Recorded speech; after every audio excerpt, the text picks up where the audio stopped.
விக்கிரவாண்டி இடைத்தேர்தலில் வெற்றி பெற்ற திமுக வேட்பாளர் அன்னியூர் சிவா தற்போது வெற்றி பெற்றதற்கான சான்றிதழை பெற்று வருகிறார். நேரலை காட்சிகளை பார்க்கலாம்.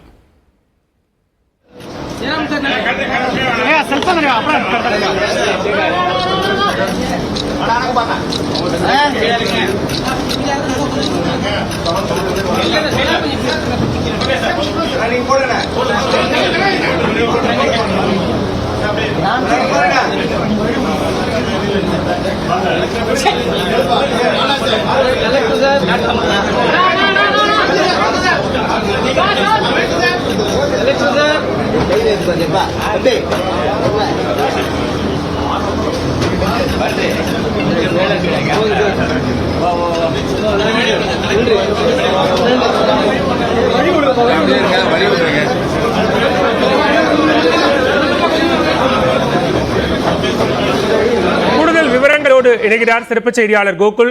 விவரங்களை பதிவு செய்யலாம். வெற்றி சான்றிதழை பெறுகிறார் அன்னியூர் சிவா. விவரங்கள். விக்கிரவாண்டி சட்டமன்ற இடைத்தேர்தலில் வெற்றி பெற்ற திமுக வேட்பாளர் அன்னியூர் சிவா தற்பொழுது மாவட்ட தேர்தல் அதிகாரியிடம் தன்னுடைய வெற்றி சான்றிதழை பெறுகிறார். அவரோடு திமுகவுடைய அமைச்சர்கள் பொன்முடி மற்றும் நாடாளுமன்ற உறுப்பினர் ஜெகத் ரட்சகன் உடன் வந்திருக்கிறார்கள்.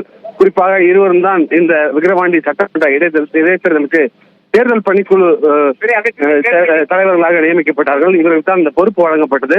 வெற்றி பெற்றதை அடுத்து இருவரும் தற்பொழுது வெற்றி சான்றிதழை வாங்குவதற்காக வந்திருக்கிறார்கள். அன்னியூர் சிவா தன்னுடைய வெற்றி சான்றிதழை மாவட்ட தேர்தல் அதிகாரி பழனியிடமிருந்து பெற்றுக் கொண்டிருக்கிறார்.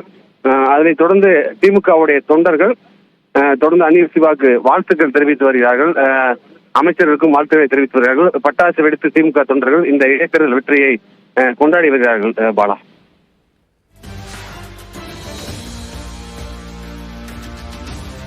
கோகுல், தற்போது வெற்றி சான்றிதழை பெறுகிறார் அன்னியூர் சிவா. அடுத்தடுத்த நிகழ்வுகள் என்ன? யாரை யாரை சந்திக்க திட்டமிட்டிருக்கிறார்? நிச்சயமாக தற்பொழுது அன்னியூர் சிவா ஏறக்குறைய 67,000 வாக்குகள் வித்தியாசத்தில் வெற்றி பெற்றுள்ள நிலையில் தன்னுடைய வெற்றி சான்றிதழை அன்னியூர் சிவா பெற்றிருக்கிறார்.